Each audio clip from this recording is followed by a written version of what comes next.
Good morning friends. તો આજે આપણે હિન્દીની અંદર ચેપ્ટર 3 માં સમજદાર નહીં જે આપણે જોયું હતું તેના ક્વેશ્ચન આન્સર્સ અને શબ્દાર્થ મુહાવરા વગેરે જે વિશેષ પ્રશ્નોત્તર છે સાથે વ્યાકરણ છે તે જોવાના છે. તો હું સેશન શરૂ કરું છું.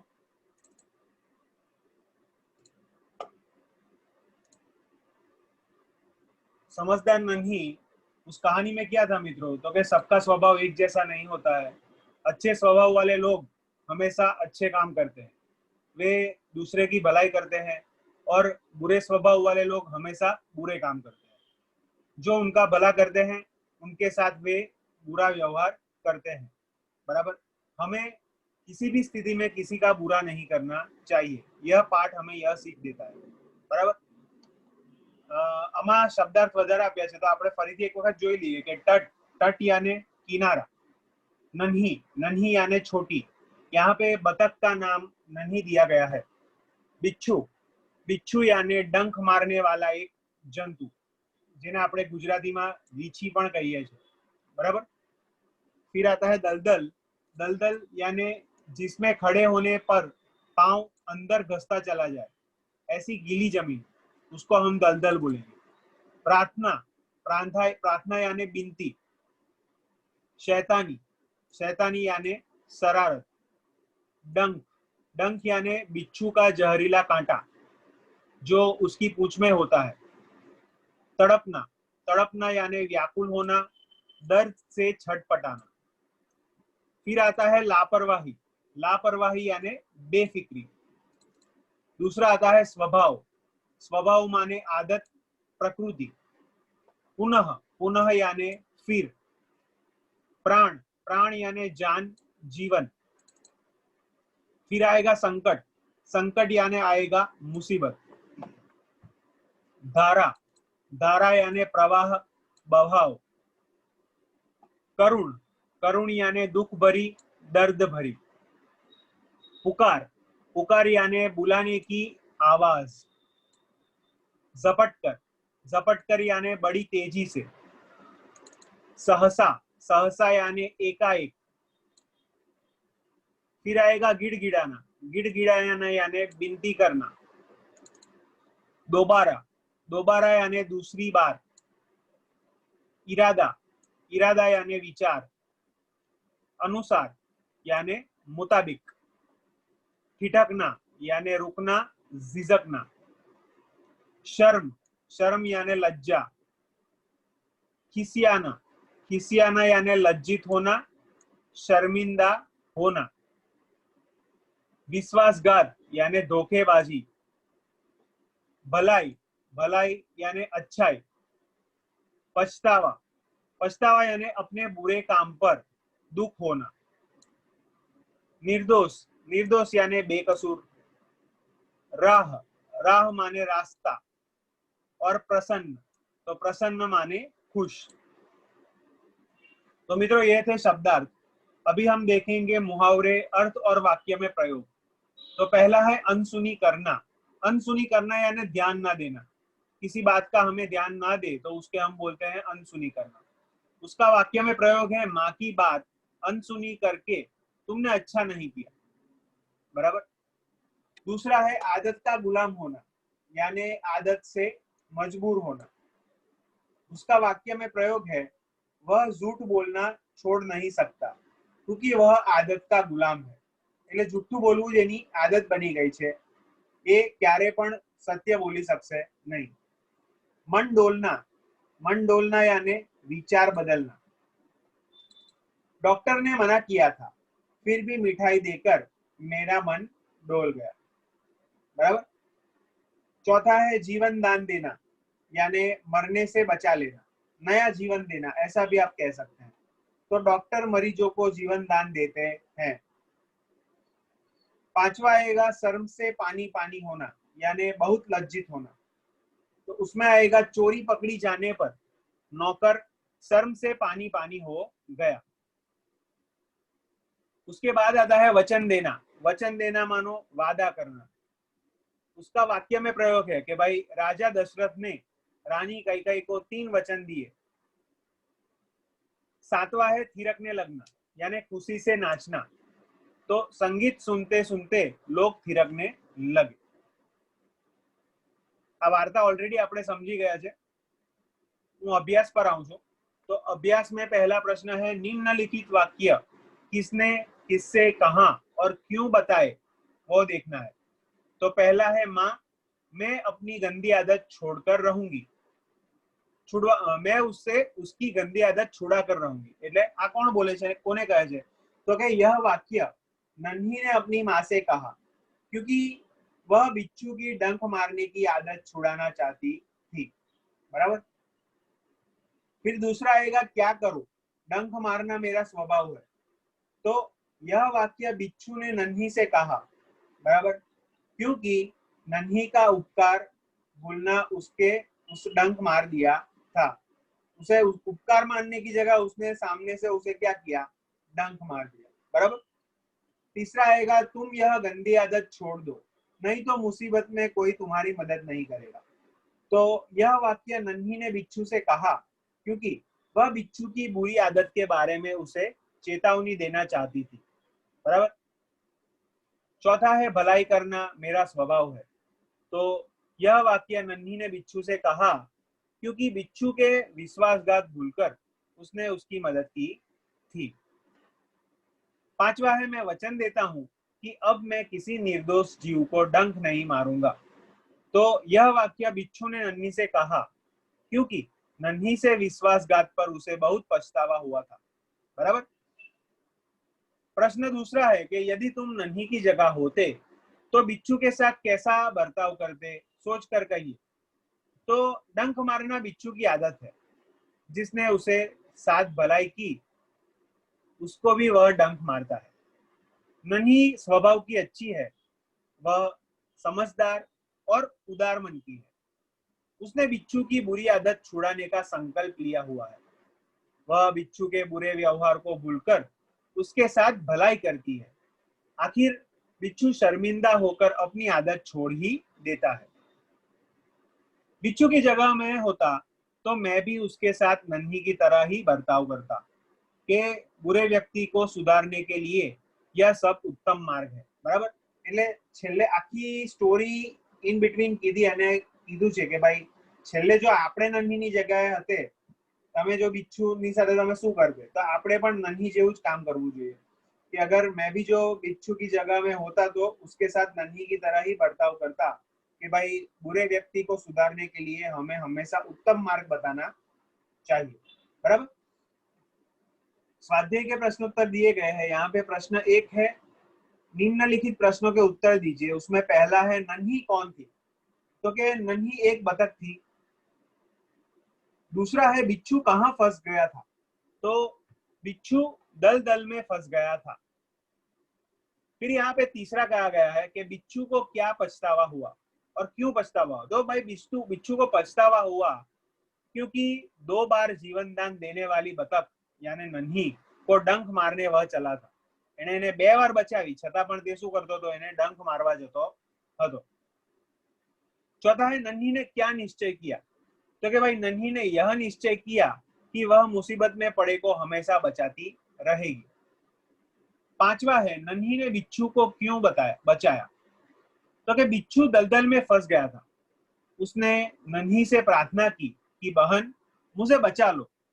नन्ही को बिच्छू पर दया आ गई, इसीलिए नन्ही ने बिच्छू को बाहर निकालकर बचाया। छठवा है, बिच्छू के स्वभाव के बारे में माँ ने नन्ही से क्या कहा? तो बिच्छू के स्वभाव के बारे में माँ ने नन्ही से कहा कि बिच्छू अपनी आदत का गुलाम है। उसे चाहे कितनी बार बचाया जाए वह बार बार डंक मारता रहेगा। फिर सातवां है, नन्ही ने अपने स्वभाव के बारे में क्या कहा? तो नन्ही ने बिच्छू से कहा कि भलाई करना मेरा स्वभाव है। मैं तुमसे बदला लेने के लिए अपनी आदत क्यों छोड़ दूं? मेरा काम है बचाना। मैं मुसीबत पड़े तो हमेशा बचाती ही रहूंगी। बराबर। दूसरा प्रश्न कर दिया गया है कि घटनाओं को उनके सही क्रम में लिखिए। तो यहाँ अ ब क ड ई लिखा हुआ है। मैं डायरेक्ट उसका आंसर बोलूंगा, आपको उस हिसाब से ही जोड़ना है कि भाई पहला आंसर आएगा कि नन्ही ने बिच्छू को दलदल में फंसा हुआ देखा, बराबर। दूसरा आएगा कि नन्ही बिच्छू की आवाज सुनकर दौड़ती आ गई। नन्ही ने बिच्छू को दलदल से निकालकर सूखे स्थान पर रख दिया। चौथा है बिच्छू ने नन्ही को डंक मारा दिया। पांचवा है नन्ही अपनी माँ के पास चली गई, बराबर। तो आ रीते આપણે घटनाक्रम प्रमाणे सही वाक्य ने મૂકવાનું છે। तीसरा प्रश्न है इकाई में से 5 संज्ञा शब्द ढूंढिए और उनका वाक्य में प्रयोग कीजिए। એટલે અહીંયા આપણે संज्ञा શોધવાની છે। જેમ કે ઉદાહરણમાં કીધું છે बिच्छू, तो बिच्छू दलदल में फंस गया था, बराबर। उसी तरह नन्ही, तो नन्ही के लिए एक वाक्य प्रयोग करना है, तो कि नन्ही एक बतख का नाम है और इसमें संज्ञा शब्द क्या है, तो कि नन्ही। कौन, कौन से पूछा जाए वो होती है संज्ञा। स्थान, तो मुंबई में देखने लायक कई स्थान है, क्या है, तो कि स्थान है। मुसीबत, मैंने मुसीबत में पड़े मित्र की सहाय की, तो मैंने किस में पड़े मित्र की सहाय की, तो कि मुसीबत में, इसीलिए मुसीबत अपनी संज्ञा है। पानी के लिए पानी का दुरुपयोग नहीं करना चाहिए, तो किसका उपयोग दुरुपयोग नहीं करना चाहिए, तो क्या पानी का, तो पानी अपनी संज्ञा है। आदत, तो सुबह जल्दी उठना अच्छी आदत है, तो आदत अपनी संज्ञा है। फिर प्रश्न 4 है इकाई में प्रत्युक्त मुहावरे में से किन्हीं 3 मुहावरों को रेखांकित कीजिए और उनका अर्थ देकर वाक्य में प्रयोग कीजिए। तो पहला है, देखिए पुष्ट क्रमांक 35 और 36 उसके मुहावरे के अर्थ और वाक्य के प्रयोग, वह आप देख लेंगे तो आपको मालूम पड़ जाएगा। फिर प्रश्न नंबर 5 है निम्नलिखित शब्दों में से समानार्थी शब्द खोजकर उनका वाक्य में प्रयोग कीजिए। એટલે સમાનાર્થી શબ્દ લખવાના છે અને જે શબ્દ બનાવ્યા સમાનાર્થીના એના આધારે વાક્યમાં પ્રયોગ કરવાનો છે।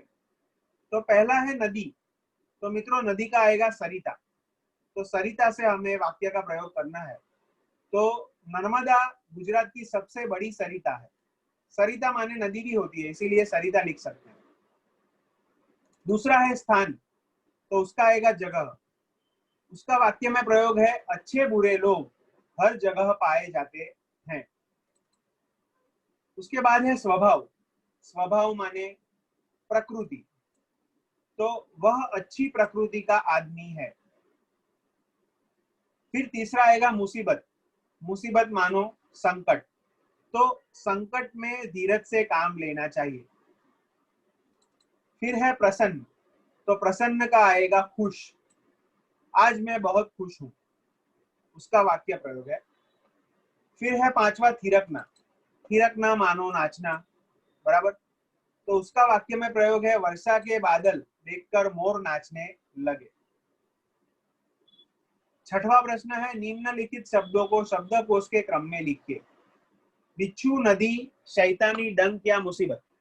तो सबसे पहले आएगा मित्रों डंक, ड के बाद आएगा नदी, फिर आएगा बिच्छू, फिर आएगा मुसीबत और अंत में आएगा शैतानी, बराबर। इस घटनाक्रम को आपको शब्दकोश के आधार पे लिखना है। अभी देखिए प्रश्न 7, निम्नलिखित चित्र को देखकर 2-2 वाक्य लिखिए और कहानी बताइए।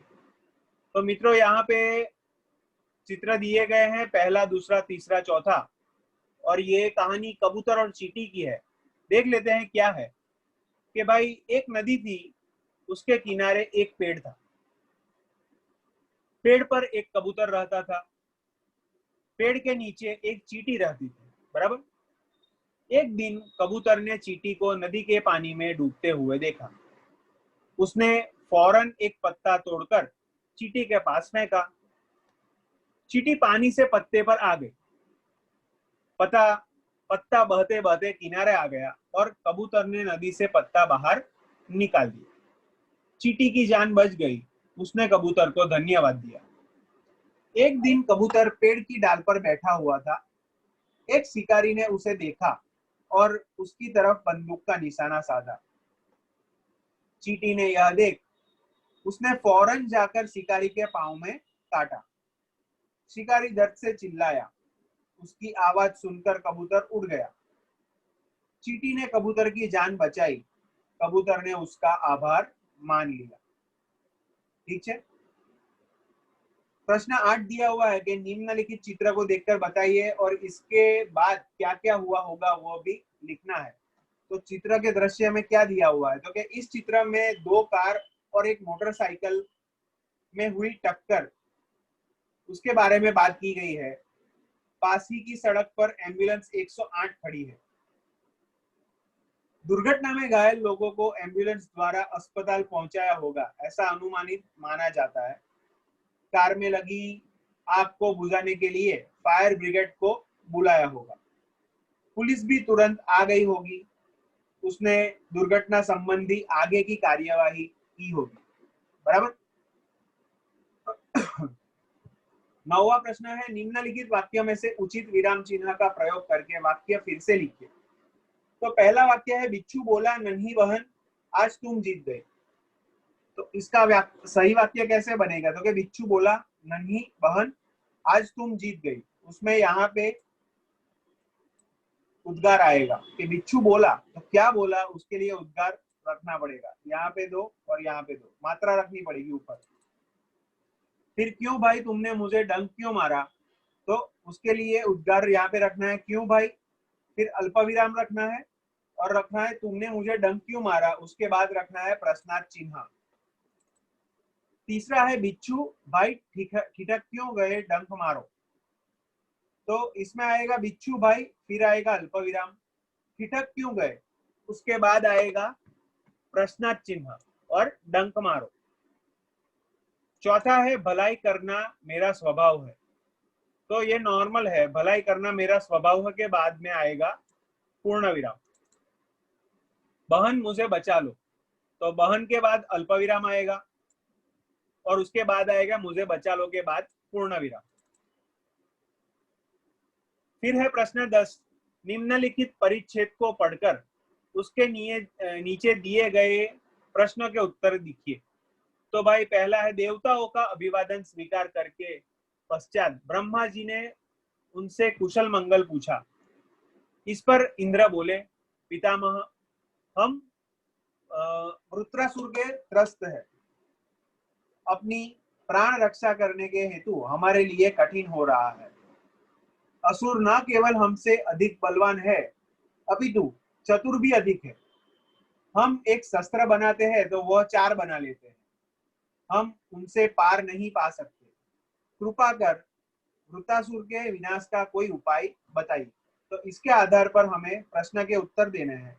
पहला प्रश्न है, असुरों के बारे में इंद्र ने क्या कहा, तो कि असुरों के बारे में इंद्र ने कहा कि हम वृत्रासुर से भयभीत हैं।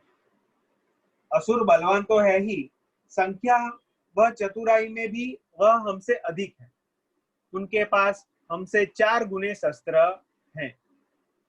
दूसरा प्रश्न है, देवता ब्रह्मा जी के पास क्यों गए, तो देवता वृत्रासुर के विनाश का उपाय पूछने के लिए ब्रह्मा जी के पास गए। बराबर। 11वां प्रश्न है, नीचे दिए गए वर्णों से 5-5 शब्द बनाइए। भ व र न ग, तो पहला भ है, तो भ से 5 वाक्य कैसे बनेंगे, तो कि भवन बन सकता है, भलाई बन सकता है, भगत, भगवान और भजन। फिर आएगा व, तो व से वजन, वानर, वेश, विद्या और विकास बन सकता है। फिर र से रस, रण, राग, रीति और रोटी बन सकता है। न से नगर, नाग, नयन, नीर और नियम बन सकता है। फिर ग, तो ग से गणेश बन सकता है, गरुड़ बन सकता है, गीत, गमला और गाय बन सकता है। इस प्रकार 5-5 वाक्य बनाए जा सकते हैं। अभी विशेष प्रश्नोत्तर देखेंगे, तो उसमें पहला प्रश्न है कि निम्नलिखित प्रत्येक प्रश्न के उत्तर के दिए गए विकल्पों में से सही विकल्प चुनकर लिखिए। तो पहला है, नन्ही ने बिच्छू को खाली जगह में फंसा दिया, तो कहां पे फंसा देखा, तो दलदल में फंसा देखा। दूसरा है, बिच्छू को खाली जगह सूझी, तो बिच्छू को शैतानी सूझी। फिर तीसरा है, बिच्छू ने किसकी बात अनसुनी कर दी, तो बिच्छू ने नन्ही की बात अनसुनी कर दी। चौथा है बिच्छू दूसरी बार कहाँ गिरा? तो पानी की धार में गिरा। पांचवा है नन्ही बिच्छू का खाली जगह समझ गई। तो नन्ही बिच्छू का इरादा समझ गई। दूसरा प्रश्न दिया गया है कि कोष्टक में से उचित शब्द चुनकर रिक्त स्थानों की पूर्ति कीजिए। तो नन्ही ने बिच्छू की खाली जगह पुकार सुन ली। तो नन्ही ने बिच्छू की करुण पुकार सुन ली। बिच्छू खाली जगह में फंस गया था, तो बिच्छू दलदल में फंस गया था। डंक मारना बिच्छू का खाली जगह है, तो डंक मारना बिच्छू का स्वभाव है। मैं बिच्छू की खाली जगह आदत छुड़ा कर रहूंगी, तो मैं बिच्छू की गंदी आदत छुड़ा कर रहूंगी। अब मैं किसी खाली जगह जीव को डंक नहीं मारूंगा, तो अब मैं किसी निर्दोष जीव को डंक नहीं मारूंगा। फिर यहाँ पे तीसरा प्रश्न कहा गया है कि सही वाक्यांश चुनकर पूरा वाक्य फिर से लिखिए। उसमें है नन्ही ने बिच्छू को बचाया क्योंकि, तो कि नन्ही ने बिच्छू को बचाया क्योंकि उसे बिच्छू पर दया आ गई थी। नन्ही पीड़ा से तड़प उठी क्योंकि बिच्छू ने उसे डंक मार दिया था। तीसरा है नन्ही को माँ के पास पहुंचने में देर हो गई क्योंकि वह बिच्छू को बचाने में लग गई थी। बराबर। चौथा है बिच्छू शर्म से पानी पानी हो गया क्योंकि उसे दूसरी बार बचाने वाली नन्ही को वह डंक मारने जा रहा था। फिर प्रश्न 4 है निम्नलिखित प्रश्नों के उत्तर एक एक वाक्य में दीजिए। तो उसमें पहला प्रश्न है बिच्छू ने नन्ही से क्या प्रार्थना की? तो बिच्छू ने नन्ही से प्रार्थना की कि बहन मुझे बचा लो। दूसरा है शैतानी सूझने पर बिच्छू ने क्या किया? तो शैतानी सूझने पर बिच्छू ने नन्ही को डंक मार दिया। तीसरा प्रश्न है कि नन्ही ने माँ के सामने क्या निश्चय किया? तो नन्ही ने माँ के सामने यह निश्चय किया कि वह बिच्छू की गंदी आदत को छुड़ा कर रहेगी।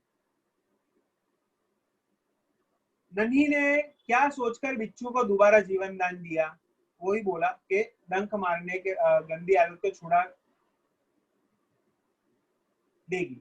अंत में बिच्छू ने क्या प्रतिज्ञा की होगी? क्योंकि अंत में बिच्छू ने यह प्रतिज्ञा की कि अब वह किसी निर्दोष जीव को कभी डंक नहीं मारेगी। छठा है बुरे व्यक्ति को हम सही रास्ते पर कैसे ला सकते हैं?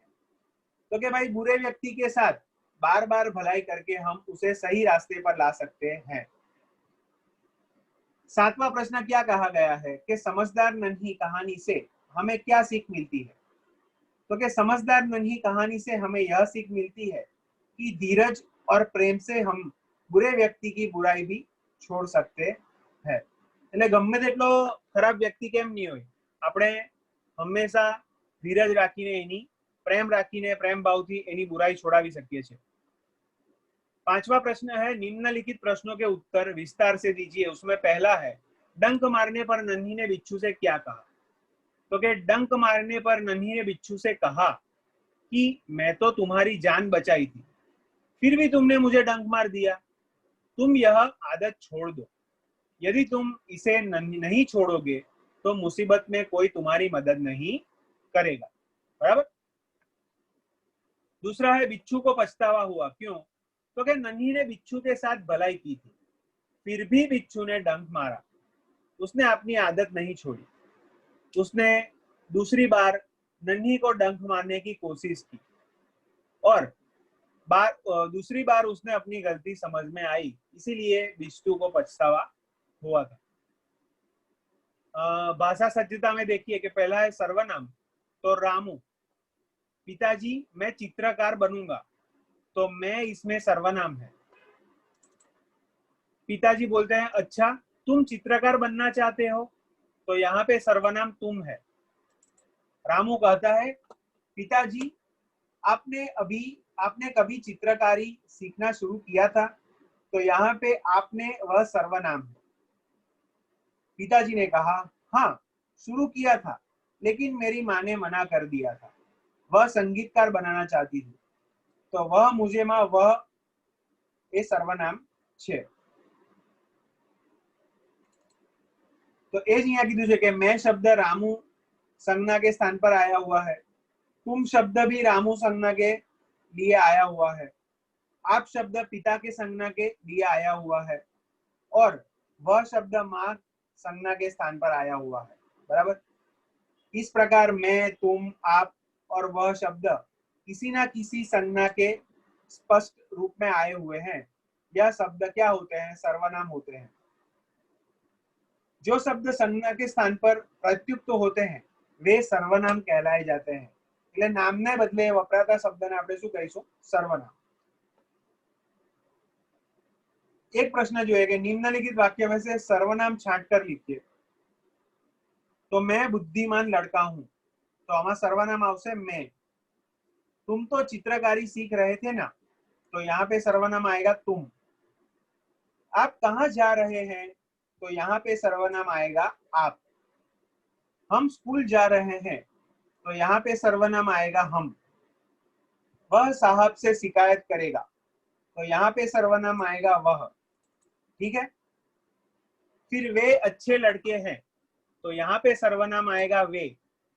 उसे हंसना अच्छा लगता है, तो सर्वनाम आएगा उसे. उन्होंने उपदेश दिया है, तो उन्होंने सर्वनाम आएगा. तुम्हें कविता कैसी लगी, तो तुम्हें यहाँ पे सर्वनाम आएगा. दाल में कुछ पड़ गया है, तो कुछ या सर्वनाम यहाँ पे आएगा.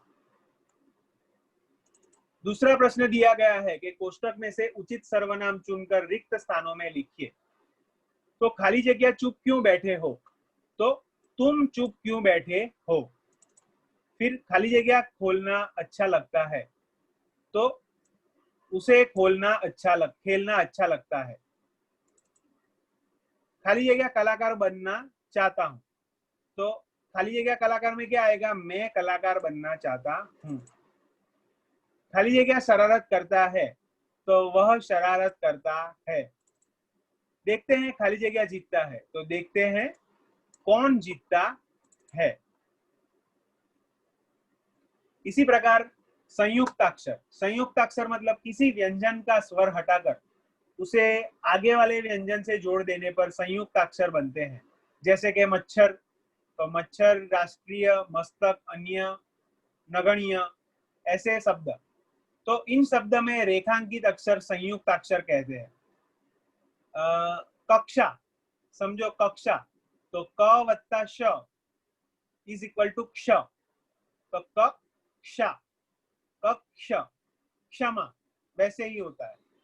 फिर ज वत्ता ज इज इक्वल टू ज्ञ, तो ज्ञान और विज्ञान. इस तरह से संयुक्त अक्षर बना सकते हैं. आप देख सकते हैं. ठीक है. और अंत में है निम्नलिखित शब्द में से संयुक्त अक्षर को रेखांकित कीजिए. कौन कौन से संयुक्त अक्षर है? तो अर्धा वाक्य वाला जे होय छे ते आपणे संयुक्त अक्षर गणाशे. जेम के वाक्यमां क अने य, तो क अने य संयुक्त अक्षर छे. दफ्तरमां फ अर्धो छे ने त आखो छे, तो फत. नगण्य तो अणय. अन्य तो न अर्धो छे य એટલે अन्य. सभ्यता तो भय. फिर धनाढ्य तो ढ्य. रास्ता तो स्ता. भक्ष्य तो क्ष्य. मूल्य तो ल्य.